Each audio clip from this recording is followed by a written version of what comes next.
no ar o Hora Extra, com os seguintes destaques da Justiça do Trabalho. Pesquisa aponta: os homens ainda ganham mais que as mulheres no mercado de trabalho brasileiro. Câmara Permanente de Conciliação realiza dezenas de acordos entre a empresa de transporte coletivo de Goiânia e trabalhadores terceirizados. Crescimento econômico, redução da jornada de trabalho e reforma tributária são alguns dos assuntos abordados na entrevista com o presidente da Associação Comercial e Industrial de Goiás, Pedro Bittar.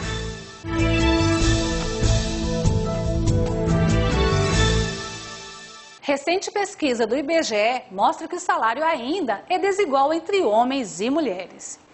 Em algumas capitais brasileiras, a remuneração masculina chega a ser 30% maior. Eles fazem o mesmo trabalho, porém, o salário pago às mulheres representa, em média, 72% do valor pago aos homens, ainda que no desempenho da mesma função. É o que constatou o Instituto Brasileiro de Geografia e Estatística, que pesquisou o mercado de trabalho nas capitais brasileiras. Segundo uma pesquisa recente do IBGE, as mulheres chegam a ganhar até 30% a menos do que o homem praticando o mesmo trabalho. Qual é a sua opinião em relação a isso?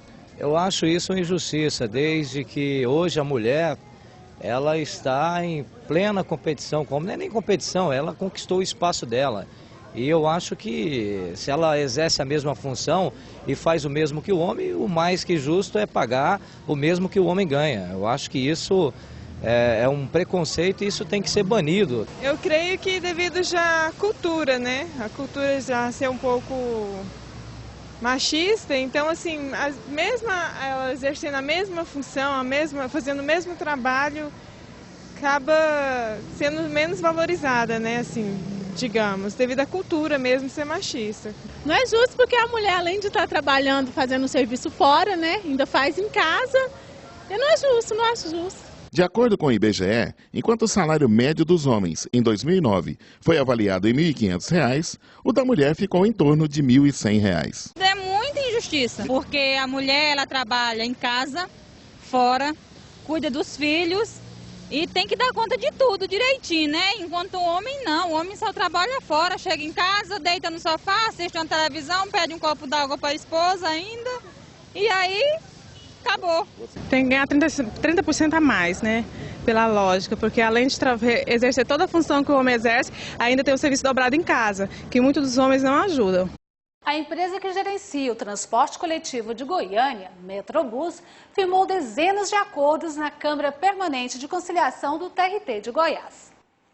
As conciliações puseram fim ao descumprimento de vários direitos trabalhistas pela empresa terceirizada que prestava serviços à Metrobus. Os processos tramitavam em grau de recurso no TRT de Goiás e as primeiras conciliações resultaram no pagamento de R$ 314 mil aos reclamantes que prestaram serviços à empresa por longo período como terceirizados. A Metrobus decidiu arcar com os ônus das conciliações, já que a primeira reclamada, a Cooperativa de Serviços Especializados Multicooper, não quitou os encargos trabalhistas devidos aos trabalhadores. A expectativa é que sejam feitos 400 acordos nos processos em que são partes a Metrobus e a Multicooper. E, finalmente, os trabalhadores que atuavam no monitoramento de passageiros no eixo Anhanguera, em Goiânia, poderão receber seus direitos trabalhistas. Na maioria dos casos, a Metrobus foi condenada a responder subsidiariamente pelos débitos trabalhistas reconhecidos nas sentenças de primeiro grau. O advogado da empresa, João Pessoa, afirma que a terceirização pode causar prejuízos tanto para os trabalhadores quanto para o empregador. A gente tem que levar em conta que a terceirização é um fenômeno que ocorreu aí que é irreversível. O Brasil inteiro, as grandes empresas, tudo usa a terceirização. Se a terceirização bem feita, se o prestador de serviço cumprir com as suas obrigações, não haverá prejuízo para o trabalhador. Isso é muito claro, a legislação assim. Mas acontece que a maioria, claro, não é regra, né, tem exceções, não cumpre com as obrigações trabalhistas e acaba, nesse caso, como a Metrobus foi a tomadora do serviço, ela acabou sendo responsabilizada por isso. Como advogado do trabalhador, a terceirização tem prejudicado os trabalhadores? Sim, ela tem sido muito ruim para os trabalhadores. No amparo do direito do trabalhador tem sido péssimo. E até nas próprias execuções do trabalho no dia a dia é ruim, não tem se mostrado uma forma ineficaz nem para o trabalhador e mesmo para os empregadores. Ou seja, na verdade, em relação às muitas terceirizações, a gente tem visto que ela tem sido de forma absolutamente fraudulenta, meramente para evitar o pagamento dos direitos trabalhistas e até previdenciários e outras contribuições de cunho até para a União. Enfim, realmente tem sido totalmente lesiva aos direitos dos trabalhadores e à própria arrecadação de tributos. No próximo bloco, conversamos com o presidente da Associação Comercial e Industrial de Goiás, Pedro Bittar, sobre crescimento econômico, redução da jornada, entre outros temas de interesse dos trabalhadores e do empresariado. Voltamos já.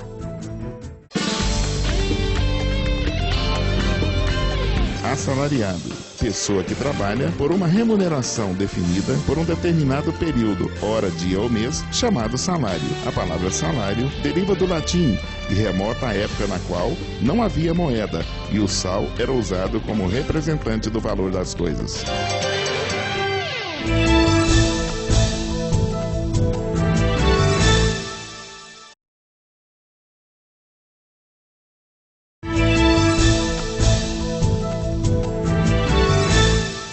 Com 73 anos de atuação, a Associação Comercial e Industrial do Estado de Goiás, a CIEG, é uma das mais representativas entidades que atuam em favor do desenvolvimento da economia na região centro-oeste.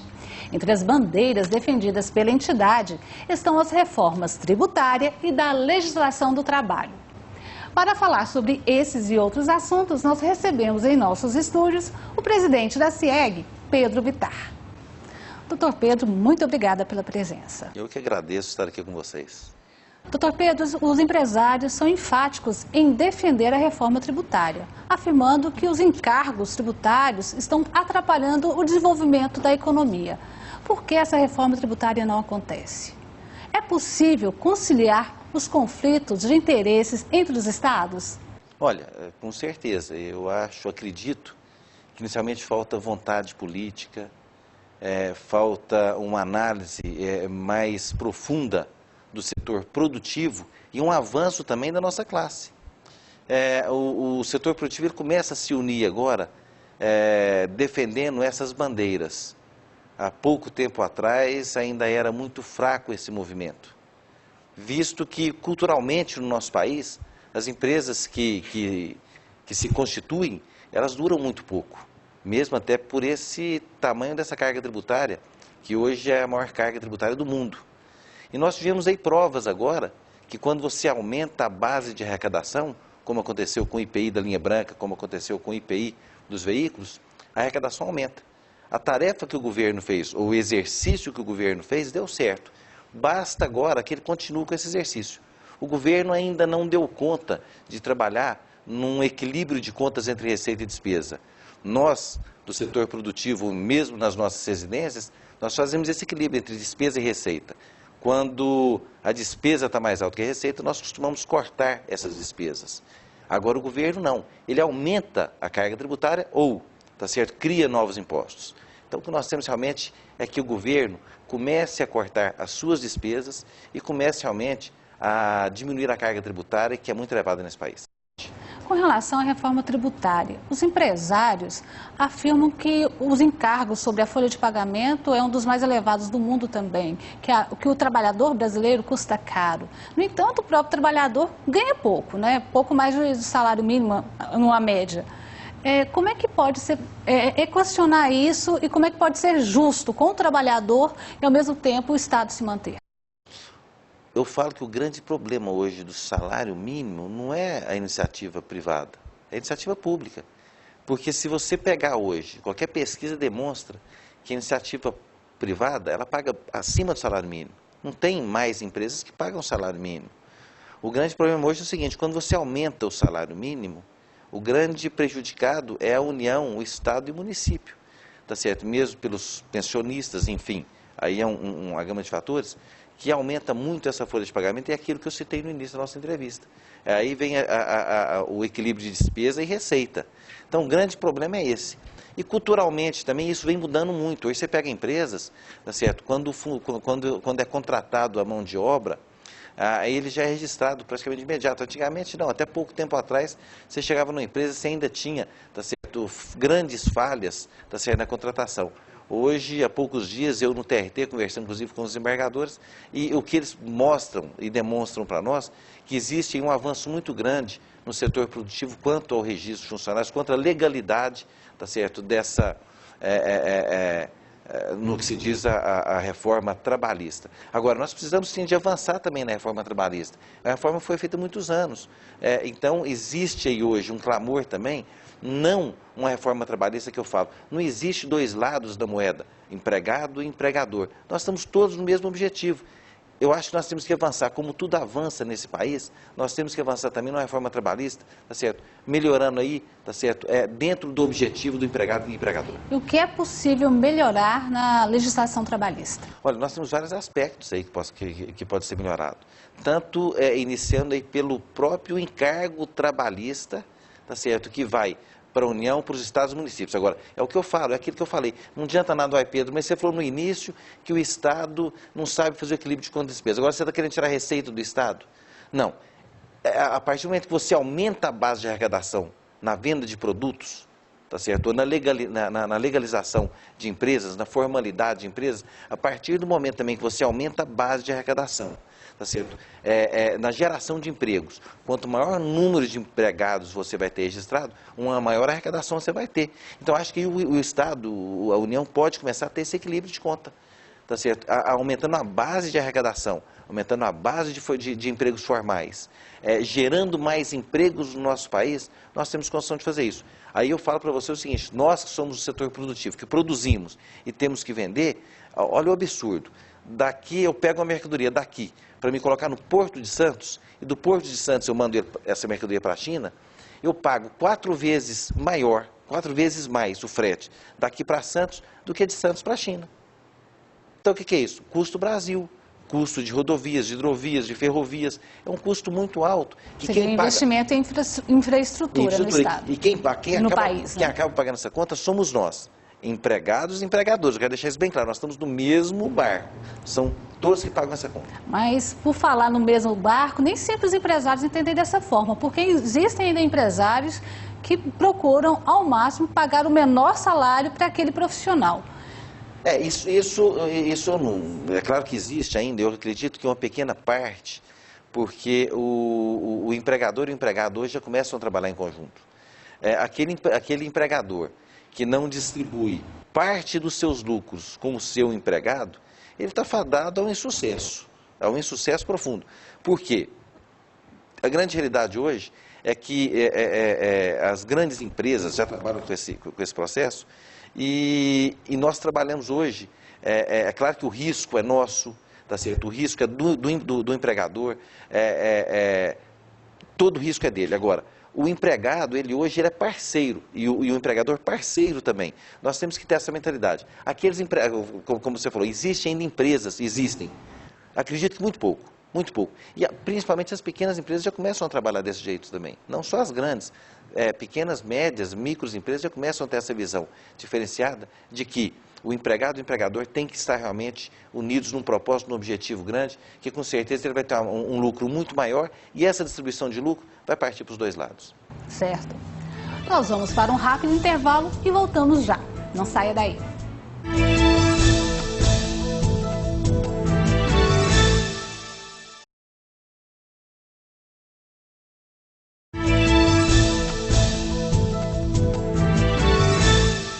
Nós estamos de volta com o nosso quadro de entrevistas, hoje conversando com o presidente da CIEG, Pedro Bittar.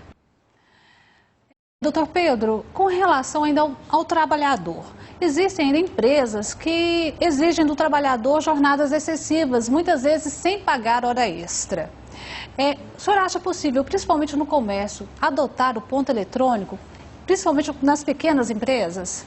Olha, eu acho que aí é um papel, tá certo, dos órgãos competentes, uma fiscalização rígida e realmente fazer o que for dentro, vamos falar, dentro da lei, para que essas empresas cumpram a legislação do trabalho. Nós, da CIEG, mesmo contra a carga tributária, muitas vezes questionando uma reforma trabalhista, nós somos totalmente contra a informalidade, nós somos contra a não legalização de qualquer lei, e nós acreditamos que o nosso caminho seria o exemplo para que a gente possa, inclusive, aumentar essa base de arrecadação que nós falamos e dar uma contrapartida para o governo para que a gente possa ter um resultado melhor aí para o empregado e o empregador. Agora, o governo, muitas vezes, ele chega com ideias que são ideias, muitas vezes, muito boas, mas ele também teria que ser parceiro nesse gasto. Você colocar, muitas vezes, uma pequena empresa, uma microempresa para comprar, que para uma grande empresa, muitas vezes, isso não representa muita coisa, um ponto eletrônico, mas para um microempresário, ter que instalar todo esse equipamento, tá certo, dentro da sua empresa, muitas vezes é inviável para ele. Então nós teremos que trabalhar, muitas vezes eu falo, em termos até de uma tabela progressiva, saber até quando que aquela empresa, o faturamento dela, e o governo poderia entrar assim com uma contrapartida nisso. Para essas empresas, se eles querem adotar o ponto eletrônico, que seria algo fantástico, magnífico, inclusive para a gente poder aumentar essa base de arrecadação, tá certo? O governo teria que participar realmente com esses pequenos, com esses microempresários, fazer realmente uma pesquisa para saber aonde que ele teria que investir. Com relação à redução da jornada de trabalho, está em discussão no Congresso Nacional uma proposta de reduzir de 44 para 40 horas semanais. E os empresários, em princípio, se posicionaram contra. E apareceu uma contraproposta do Congresso, né? O deputado Michel Temer sugeriu que fosse feita uma redução gradativa de 44 para 42 horas semanais em 2011 e 2012. Os empresários estão de acordo com essa nova proposta? Não, de maneira nenhuma. Olha, nós acreditamos que o que falta no nosso país é realmente a gente mostrar, e nessa união que eu falei do empregado e do empregador, mostrar, e porque não adianta nada eu chegar e falar assim, tem que ser dessa maneira. Nós não podemos colocar, impor nada hoje para que se reflita num mau reconhecimento por qualquer parte. Aquela parte que conseguir convencer a outra dentro de um diálogo, eu acho que nós podemos trabalhar melhor. Olha, você reduzir de 44 para 42 ou 40 horas de trabalho hoje no nosso país. Nós somos um país que ainda precisamos crescer muito, ainda precisamos de evoluir muito no quesito qualidade de trabalho. Se pega hoje produtos importados, chegam no nosso país, tá certo? Mais da metade ou menos da metade do preço, tá certo? Do que países fabricados aqui dentro. Então, olha o custo do Brasil, que ele ainda é muito alto. E o que vai acontecer? Quando você reduz de 44 para 42 ou para 40 horas de trabalho, quando você vai planificar qualquer preço de qualquer produto que está sendo produzido, esse custo entra na planilha, que é o custo da pessoa que produz, do funcionário, do empregado que produz aquilo ali. Automaticamente, no outro dia que essa lei for aprovada, se ela for aprovada, o que vai acontecer? Todos nós pagaremos preços mais altos por produtos e por serviços. Então, quer dizer, não vai adiantar nada, nós estamos tirando de um lugar e passando para o outro esse custo. Tá? E imagina se hoje os empregadores falarem, não, tudo bem, nós concordamos com 42, vamos concordar com 40 horas, mas que todas as empresas também só vão trabalhar 40 horas. Tá certo? Porque, na verdade, quando se procura 40 horas, é muitas vezes buscando, tá certo, mais tempo para hora extras ou para outro tipo de emprego. Tá? Eu acho que nós não podemos aceitar esse tipo de situação no nosso país. Tá certo? Aí seria, sim, um trabalho escravo. O que nós temos que trabalhar ainda é com 44 horas ou muitas vezes até mais. Tá certo? Hoje nós trabalhamos 44 horas e pagamos hora extra. Tá certo? Nós vamos de crescer. Agora, a partir do momento que você planifica isso, que nós já planificamos, uma planilha de 40 horas, tá certo? E você coloque mais do que já paga de hora extra hoje, e mais essas 2 ou 4 horas que vai aumentar, inviabiliza qualquer tipo de produto. E olha, a partir desse dia também, esquece exportação, esquece balança comercial do nosso país. Nós não temos mais preços competitivos para poder exportar. Então, é um tiro no pé, tá certo? Eu tenho falado, eu acho que nós precisamos de sentar as duas classes, empregado e empregador. Quando eu falo duas classes, tá certo? Tem uma classe, empregado e empregador. Tá certo? Realmente para poder discutir isso melhor e levarmos juntamente para o Congresso algo que faça razão, tá certo? Para o crescimento econômico do nosso país. Mas nessa proposta, inclusive, também tem o aumento do valor da hora extra. Isso para coibir justamente a hora extra. Isso não seria um fator que evitaria justamente essa exploração excessiva do trabalhador? Aí o trabalhador poderá, muitas vezes, estar buscando 2 postos ou trabalhando em dois empregos distintos. E isso, com certeza, aí pode ser uma exploração dele e a qualidade de trabalho dele. O que nós temos que trabalhar, o que nós temos que avançar é na qualidade, tá certo? Na qualificação profissional, aí sim. Hoje o estado de Goiás, até 4 anos, 5 anos atrás, nós tínhamos que importar mão de obra de outros estados. Hoje nós estamos fazendo isso aqui dentro. As entidades todas se uniram para essa qualificação profissional, que é importante. Acho que nós temos que começar a trabalhar nesse ponto primeiro, qualificar, tá certo, a nossa mão de obra, para aí sim, futuramente a gente poder avançar. Diminuindo o custo do Brasil, nós podemos fazer tudo. Agora, a proposta está aí, de 40 para 42, ou de 44 para 42 ou para 40, viu, Márcia? Imagina se nossas empresas fossem trabalhar dessa maneira também. Vamos trabalhar todo mundo 40 horas semanais, tá certo? Eu gostaria de, inclusive, levar essa proposta aos trabalhadores, para ver se isso é viável. Eu acredito que não. Acredito que nós vamos, em vez de crescer, realmente nós vamos encolher bastante. A CIEG mantém um programa de controle médico e saúde ocupacional. Qual a razão desse programa e que serviços são prestados? Olha, nós atendemos as nossas empresas, filiadas e não filiadas, na admissão, na demissão, todos os quesitos da legislação da admissão e demissão do funcionário. Isso realmente para atender a legislação, principalmente para os micros e pequenos empresários. As grandes empresas hoje, elas têm dentro da sua organização empresas que prestam esse tipo de serviço. A CIEG presta esse tipo de serviço mais para atender as micros e pequenas empresas e para dar para elas também uma sustentação de legalidade na formalização do trabalho.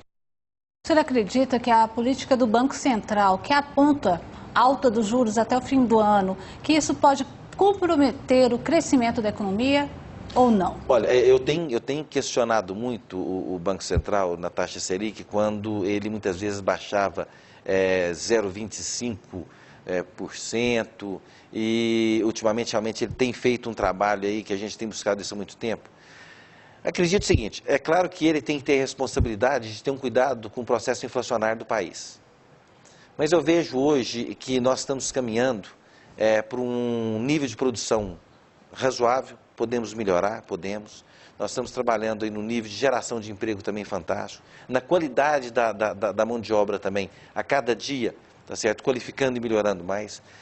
Eu acho que também o Estado, a União, poderia avançar juntamente com nós nessa mesma velocidade que nós temos enfrentado. E com isso, eu acho que merece não aumentar essa taxa de juros, mas realmente a gente poder trabalhar com ela nesse patamar que está para baixo. Então, você reveste para baixo. É fácil, muitas vezes, se esse processo, porque a partir do momento que existe a reunião do Copom e a taxa Selic baixa em 0,5% ou 1%, até que isso reflita no mercado, você tem um prazo de 30 para 60 dias no mínimo. Se qualquer coisa possa ser mudada dentro desse processo, tá certo? A reversão ela acontece quase que de imediato, quando você sobe.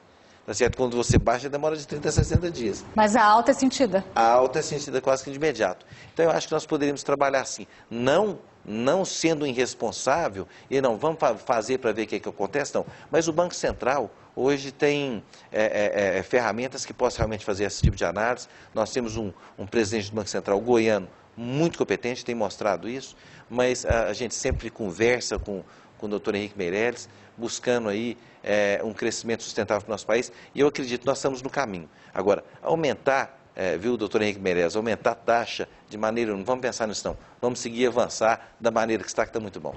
Certo. Eu conversei com o presidente da Associação Comercial e Industrial do Estado de Goiás, Pedro Bittar. Doutor Pedro, muito obrigada mais uma vez pela presença. Eu que agradeço a todos vocês, eu fiquei muito feliz de estar aqui com vocês. A CIEG está à disposição de todos os telespectadores. Se sintam em casa e nos façam visita. Muito obrigado. Essa edição do Hora Extra chega ao fim. Muito obrigada pela sua atenção e até a próxima semana.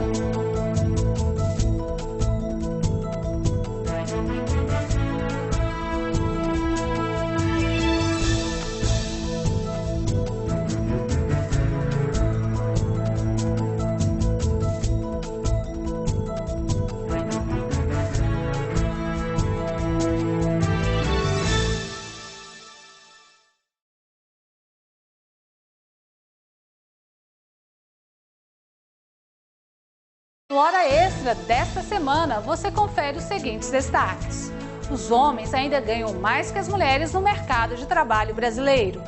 Câmara Permanente de Conciliação realiza dezenas de acordos entre a empresa de transporte coletivo de Goiânia e trabalhadores terceirizados. No bloco de entrevistas, Pedro Bittar, presidente da Associação Comercial e Industrial de Goiás, fala sobre crescimento econômico no Brasil, redução da jornada de trabalho, entre outros assuntos. Não perca!